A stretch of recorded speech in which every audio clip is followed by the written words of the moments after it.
नमस्कार मंडळी, मी आहे दीपाली. माझ्या रेसिपीमध्ये तुमचं सर्वांचं खूप खूप मनापासून स्वागत आहे. तुम्हाला प्रश्न पडला आहे कशाची रेसिपी, चला तर मग तुम्हाला मी समोरच सांगणारच आहे कशाची रेसिपी. इतकी सोपी, सहजच कोणी पण बनवू शकतात. आणि चला मग वेळ न घालवता आपण रेसिपीला सुरुवात करूया. रेसिपी म्हणसान तर खूप भारी लागली होती. फर्स्ट टाईमच बनवली होती म्हणून खायला एवढी चविष्ट आणि एवढी भारी, बनवायला इतकी सोपी. चला मग आपण सुरुवात करूया बनवायला. कशाची रेसिपी म्हणजे सर्व समोर सांगणारच आहे मी. आता थंडीचे दिवस चालू झालेले आहे. आता भरपूर प्रमाणामध्ये मार्केटमध्ये आपली ओली हळद यायला लागलेली आहे. तर मस्त ओली हळद आणली होती. म्हटलं चला आज काहीतरी वेगळं तुम्हाला दाखवायचा प्रयत्न करते मी. नवनवीन चॅनलला सबस्क्राईबर केलं नसेल तर चॅनलला सबस्क्राईबर करा. आपल्या नवनवीन रेसिपी चॅनलवरती येणारच आहे. अगोदर काय केलं, स्वच्छ हळद मी धुवून घेतली. तर त्याला माती असते तर व्यवस्थित चांगली धुवून घ्यायची 4-5 पाण्याने. धुवून झाल्याच्या नंतर मी त्याचे वरचे सालं सगळे काढून घेतले. बघू शकता. तुम्हाला किती बनवायची त्याच्यानुसार तुम्ही बनवा. मी 1/2 किलो घेतली होती, तर 1/2 किलोमधली पूर्णच घेतलेली आहे मी. आता जे सगळं मी सालून घेतलेलं आहे वरचं साल त्याचं, आणि मोठ्या किसणीने पूर्ण किसून घ्यायचं आहे. तुम्हाला किसायचं नसेल तर छोटे छोटे बारीक कट केलं तरी पण चालेल, पण मला असं वाटतं किसलेलंच बरं. पूर्ण हात पूर्ण आपले पिवळे पिवळे होतात, तर तुम्ही ग्लव्स पण घालू शकता. आता आपलं किसून झालेलं आहे. आता मी तुपामध्येच बनवत आहे रेसिपी. गॅसवरती कढई ठेवली. कढईमध्ये मोठे 2 चम्मच तूप टाकलेलं आहे. तुपामध्येच बनवलेली खूप भारी लागते. तेलामध्ये शक्यतो बनवायची नाही. मस्त तूप गरम झाल्याच्यानंतर त्याच्यामध्ये खडे मसाले टाका. तुमच्याकडे जे अवेलेबल आहे ते टाका. मस्त खडे मसाले तळल्याच्यानंतर 1 चम्मच मी जिरा टाकला. जिरा पण मस्त तळून घेतलेला आहे. जिरा तळत आल्याच्यानंतर त्याच्यामध्ये मी 2 कांदे कट केले. कांद्याचा यूज जरा जास्त करायचा आहे, भारी लागते टेस्टला. तर मी कट करून साईडला ठेवले होते. अगोदर आलं लसणाची पेस्ट टाकली. लसण भरपूर प्रमाणामध्ये आपल्याला भाजीला वापरायचं आहे. लसणानं खूप भारी टेस्ट येते. मी 2 कांदे कट केलेले आहे, 1 टोमॅटो कट केलेला आहे, आणि साईडला थोडा लसण बारीक कट केलेला आहे. लसण मी टाकत नाही, नंतर आपल्याला टाकायचं आहे.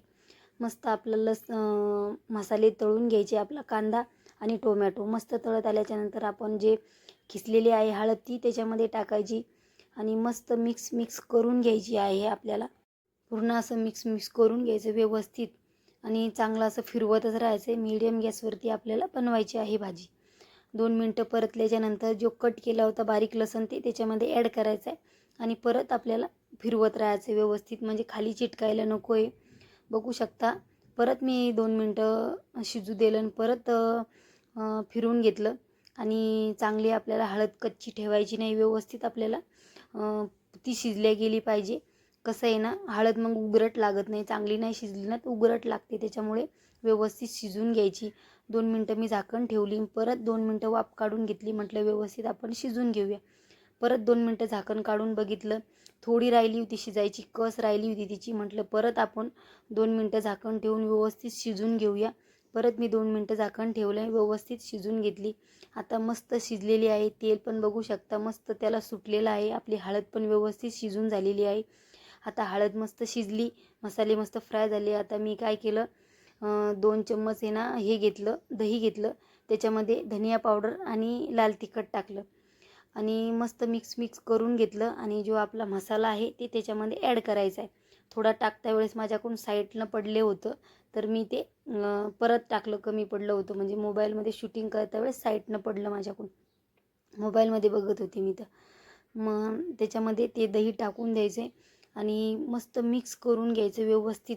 मीठाचा वापर करायचा नाही आहे. मीठ जर टाकलं ना दही आपलं फाटतं आहे, त्याच्यामुळे मीठ टाकायचं नाही. मस्त दही फ्राय करून घ्यायचं, म्हणजे त्याचा आपल्याला दही जास्त आंबट पण टाकायचं नाही आहे, मग भाजी चांगली लागणार नाही आहे. पूर्ण 2 मिनटं मस्त फ्राय करून घ्यायचे. दही फ्राय झाल्याच्यानंतर त्याच्यामध्ये मी मसाले टाकले. अंबारी मसाला आणि महाराजा मसाला, ते पण पूर्ण असं मिक्स करून घेतले. चांगलंच शिजून घ्यायचे. आणि आता ताजे फ्रेश मटार यायला लागले तर मटार टाकले थोडे. म्हटलं चला, आणि भरपूर झाले होते माझ्याकडून, मी जरा एक्स्ट्रा टाकले. आणि थोडी कांद्याची पात टाकली. मस्त मिक्स करून घ्यायचे. तुम्हाला जर आवडत असेल कांद्याची पात तर टाकू शकता, स्किप केली तरी पण चालेल. पूर्ण असं मिक्स करून घेतलं व्यवस्थित. आणि चांगलं आपलं अगोदर आहे ना जे आपण दही टाकलं होते मस्त फ्राय करून घेतलं, आणि थोडंच पाणी ॲड केलं त्याच्यामध्ये, आणि चांगलं शिजून घेतलं परत आपल्याला व्यवस्थित. आणि मटर जर ताजे मटर नसले तर तुम्ही अगोदर शिजवून टाकले तरी पण चालेल. आता फ्रेश मटर यायला लागलेत तर मी ताजे लगेच शिजतात, त्याच्यामुळे एवढा काही वेळ लागत नाही आहे. परत 2 मिनटं चांगली शिजवून घेतली आणि थोडी सुक्की बनवायची होती मला, म्हणून मी चांगली अगोदर परत शिजवून घेतली. म्हटलं हे लागायला नको, आपले मटार पण शिजतात आणि आपली जी हळद आहे ती पण व्यवस्थित शिजून निघते. आता राहिलं होतं मीठ, मग नंतर सगळ्यात शेवटी मीठ ॲड करायचं, अगोदर मीठ ॲड करायचं नाही. आणि कलर माणसांत खूप भारी आला भाजीला, बघू शकता तुम्ही. आणि भाजी एकच नंबर लागली, खूप भारी लागली. अगदी सहजच कोणी पण बनवू शकतात, इतकी सोपी आहे भाजी. थोडे काजू वरतून टाकले कट करून, तुम्हाला जर आवडत असेल तर टाकू शकता, स्किप केले तरी पण चालेल, पण छान लागते टाकायचं. आणि थोडी बारीक चिरलेली कोथिंबीर ॲड करायची आणि लगेच 2 मिनटं परत थोडं मिक्स करून घ्यायचं, व्यवस्थित शिजवून घ्यायचं आहे आणि लगेच गॅस बंद करायचा आहे आपल्याला. आणि बघू शकता आपली मस्त हळदची रेसिपी रेडी झाली. खूप म्हणजे एकच नंबर लागली, नक्की तुम्ही ट्राय करा. आणि ही रेसिपी राजस्थानी आहे, माझ्या फ्रेंडनं मला सजेस्ट केली होती, तुम्ही नक्की एकदा ट्राय करा. म्हटलं चला आपण पण ट्राय करून बघूया. चला तर मग झाली आपली रेसिपी, तुम्ही पण नक्की बनवून खा. चला भेटूया अशाच दुसऱ्या रेसिपीमध्ये. माझ्या रेसिपी जर आवडल्या तर नक्की एक लाईक करून जा. पूर्ण व्हिडिओ बघितल्याबद्दल मनापासून धन्यवाद. भेटूया दुसऱ्या रेसिपीमध्ये.